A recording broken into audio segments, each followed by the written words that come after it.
y'all. My name is Malia Dishon, and I am a multi-hyphenate creative. I am an artist, a director, and a creative director, and I'm based in Atlanta, Georgia, and I'm an alumna of Martin Luther King Junior High School.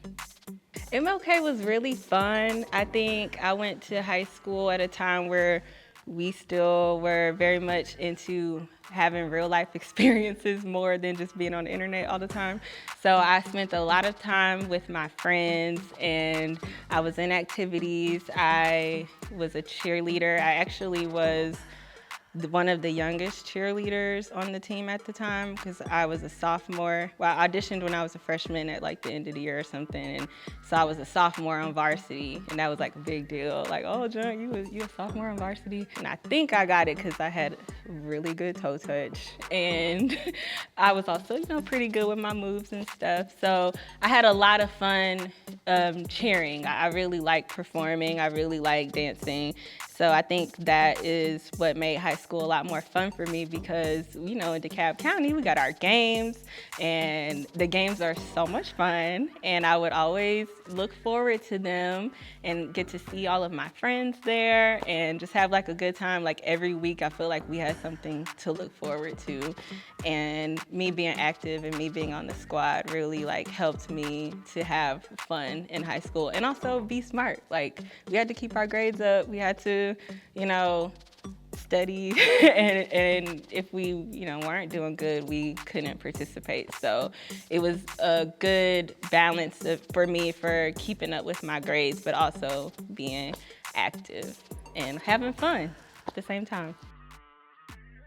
I feel like I was also in National Honor Society and Beta Club. And then I was a member of the IB program starting in 11th grade, I believe. So I was very busy and active in a bunch of things, but I think cheerleading was my favorite. My favorite MLK memory would have to be when MLK plays Southwest DeKalb. I think anytime we played Southwest DeKalb, it was a good time. And I had a lot of friends that went to Southwest because I went to Chapel Hill, and when they redistrict, all of them went there. And I was like, sad.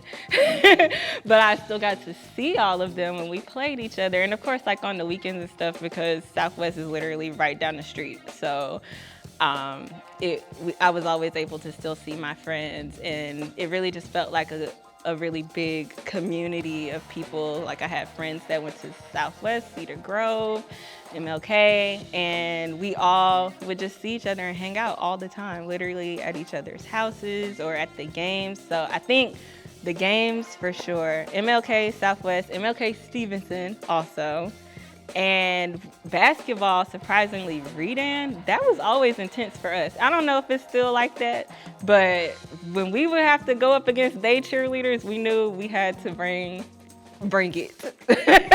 Okay?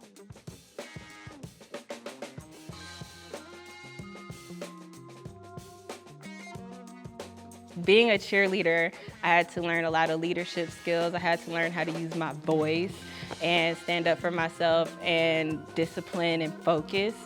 And I also, when you're doing that as a practice and you're doing it in a sport or whatever, it translates over into your everyday life. So I was very focused as a person just naturally. So I was very focused in my studies. I got straight A's, like easily. And then I needed a little bit of a challenge. So they were like, we're gonna put you in IB and see how you do. And I was like, ooh, this is a little challenging. But I was still able to get some good grades in IB, and I became valedictorian without even trying. Like it wasn't even a goal of mine to be valedictorian. It was a surprise. And I was co-vals with Mariah Page, and she's actually a lawyer now. She's doing good. And it was just really cool to have that moment and to be a valedictorian. And then you get to UGA and you're like, oh yeah, I was a valedictorian at MLK. And they're like, oh yes, I was valedictorian at such and such and such and such. Like everybody is a freaking valedictorian at UGA. Everybody was smart. So I was like, oh junk, I'm here with a whole bunch of smart people. So I was like, but I'm where I'm supposed to be because I was prepared for it. college was fun. So I went MLK. I would consider to be a HBCU high school. Like that's where I got that experience from. And I was like, okay, I wanted something different. I want to go to a place that's gonna just feel like a culture shock. But I don't want to be too far away from my house in case like I go home for something. And UGA was like the perfect school because it's like I'm away, but if anything go down, my mama can pull up, beat her 2 hours or less, you know? So that was my, one of my reasons for wanting to go there. But UGA was so much fun. It was very eye-opening because it was just like, wait, like, what is this? Like, it just felt very different. It was what I asked for. So I was able to find a sense of community at UGA because a lot of people from Southwest DeKalb went to UGA, and a lot of people from MLK, not a lot, not as many, but a few people from MLK went to UGA as well. So, we all kind of like band together and we're like, we're gonna get through this, we're gonna look out for each other, we're gonna have fun. And that's exactly what we did. And our Black UGA crew is affectionately and lovingly called Bugga. And we just, had our sense of community. Even being at a PWI, we still had stuff that made us feel like, okay, we got a little HBCU happening over here in our little corner, But we're also exposed to all of these different things. Like the football there, I didn't know what I was getting into. They were like, oh, you want to go to a game, whatever. I'm like, okay, cool, I'm gonna get cute and stuff and see, and I'm like, oh, this is what people like go here for. Like they love this. Like they spent their whole life have been dreaming to go to this school because of this atmosphere, and I see why, because it is not like anything you've ever experienced in your life.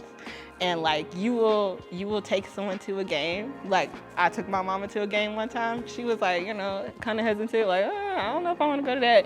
Left a fan. Left like, oh yes, go Dogs. Like you go there and you are just sucked into it, and it's just like that sense of pride and like spirit and stuff. It was different from what I experienced in high school, and I just loved it because it felt like it just took it to like the next level. And I'm like, this is like a big deal, And granted, we weren't doing that great when I went there, but we got better. And now we just on top of things, and it just feels really good to be a Bulldog. I got this start in this industry because my parents are very important figures in music. My dad is one of the founders of Organized Noise and the Dungeon family, Ray Murray, and my mom is Dee Dee Murray, who used to be one of their managers, but also worked in music and behind the scenes, like was a very important music executive, and they knew everybody. So when people needed help with stuff, they're like, oh, well, Malia knows social media, like she can help you, she can figure it out, when their friends like needed help with stuff. I was always volunteering, like I just was a sponge. I always wanted to take in any chance I got to be learning something. I took advantage of it just because I knew one day I would work in music. I didn't know how, but I knew that it was just already ingrained in my soul and my spirit because of who my parents are. So when I left college, I already had a client because I already started working with them when I graduated high school. So I maintained that client through college and past college. Like I worked for them for 10 years. It's a jazz guitarist named Earl Clue, and he was friends with my mom.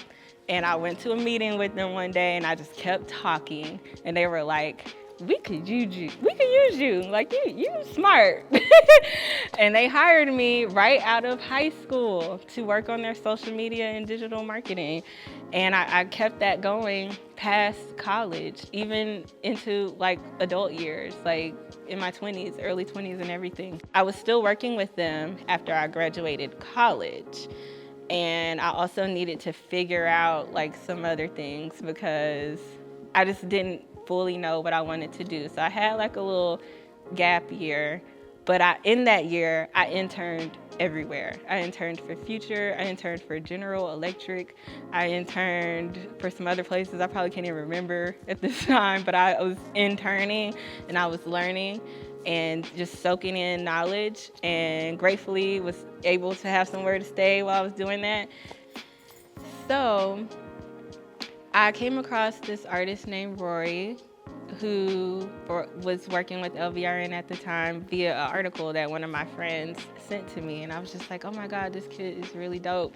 And he also reminded me of one of my uncles, Andre 3000. And I was like, he needs to know about him. Like, he's literally Baby Dre. And one day, my mom and I, we were just talking about it, and we just was like, let's just text him. Let's just see like what he says. So we sent it to him, and we were like, this kid is like just like you, like he's so dope. And he was like, oh my God, like he's years beyond me. I still have the text somewhere.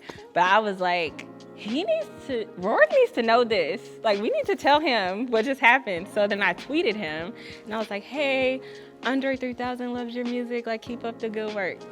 Why the next day these guys was at my house like having dinner with me and my family, and then I just became friends with them naturally, and we like I would go to their events, I would just hang out and go to like Rory shows or like just whatever. I was just supporting. So then a year after that, they hired me to do social media management for Rory, and then once they got other artists, they hired me for that artist, they hired me for Black, they hired me for Drum, they hired me for Summer Walker, they hired me for Westside Boogie. Like every artist that they got after that, they were my client, and they just added me to each artist. And then when we got Summer, I was very like involved hands-on with Summer and her marketing, and it just felt natural, like we just clicked. So I was working with Summer, and I was very hands-on, it was very natural, and I was just getting a lot of ideas for her,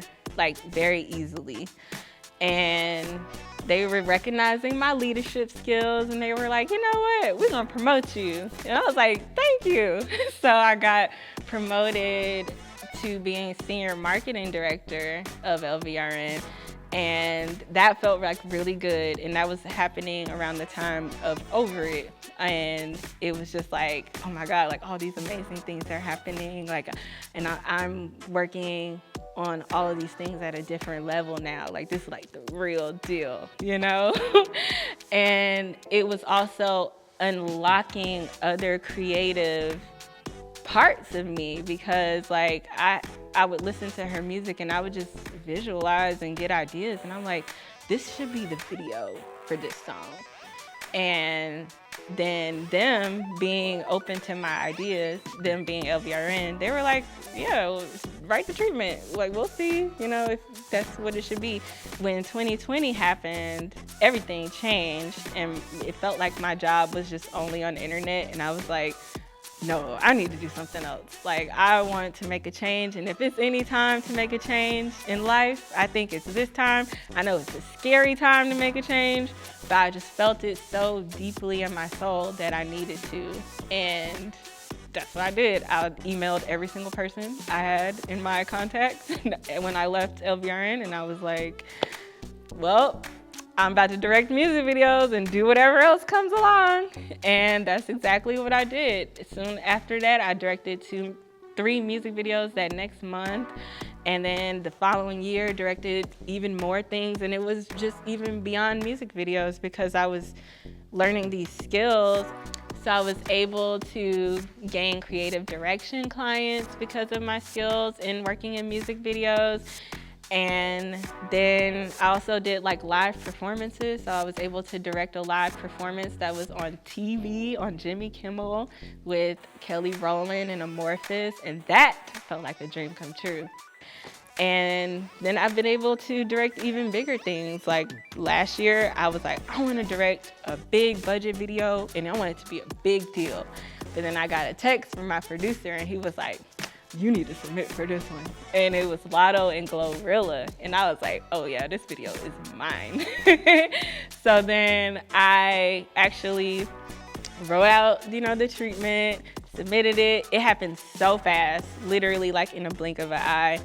heard about it on a Thursday, submitted the treatment on a Friday, shot the video on a Tuesday, like overnight.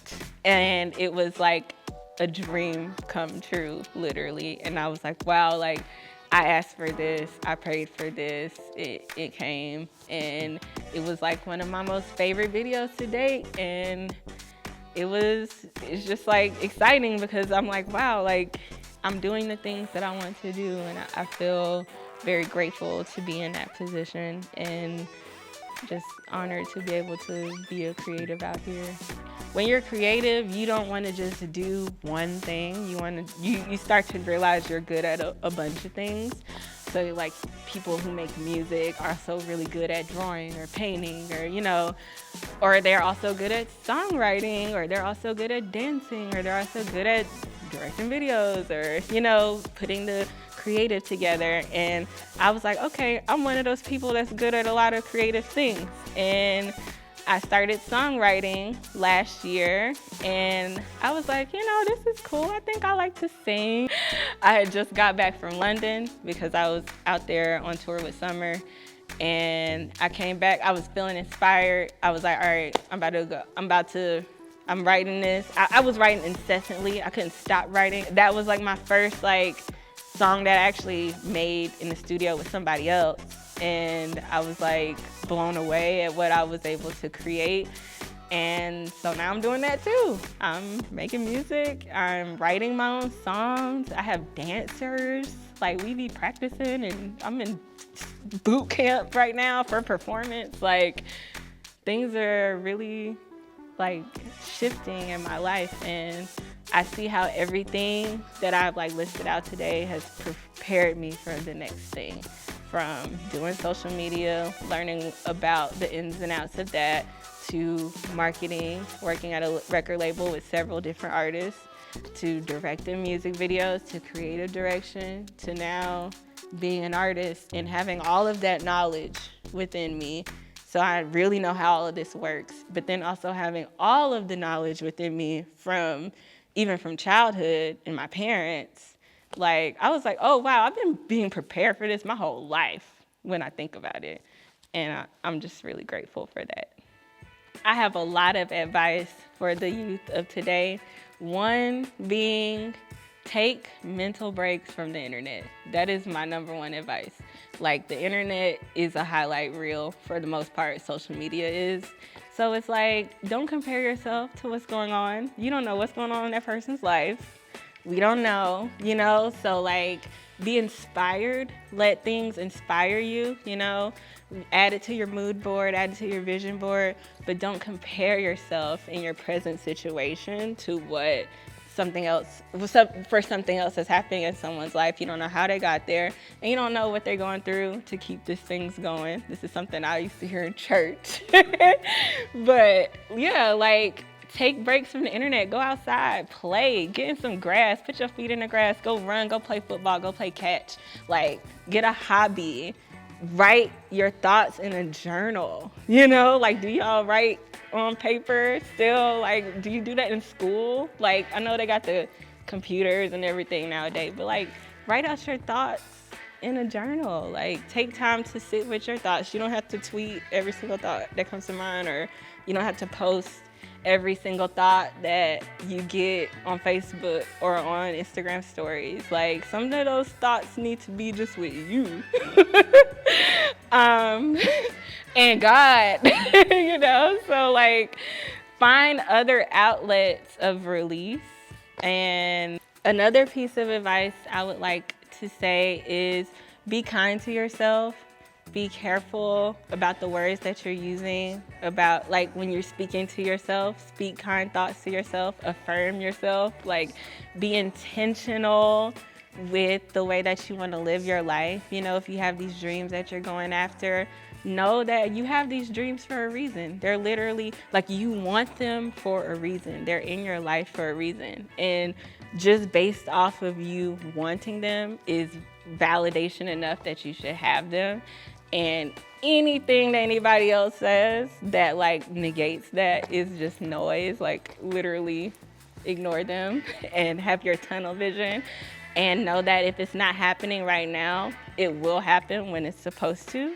Like me trying to be in music and everything. I used to sing and dance and perform all the time for my grandparents when I was, 4 and 5, but I'm not doing it as a career until I'm 31, you know? And some people would be like, you 31, you just trying to start singing? Yes, I am, because I have more dreams that I have to live. Like, I'm not meant to just do one thing in my life, and neither are you. You know, you can do other things. You don't have to just, you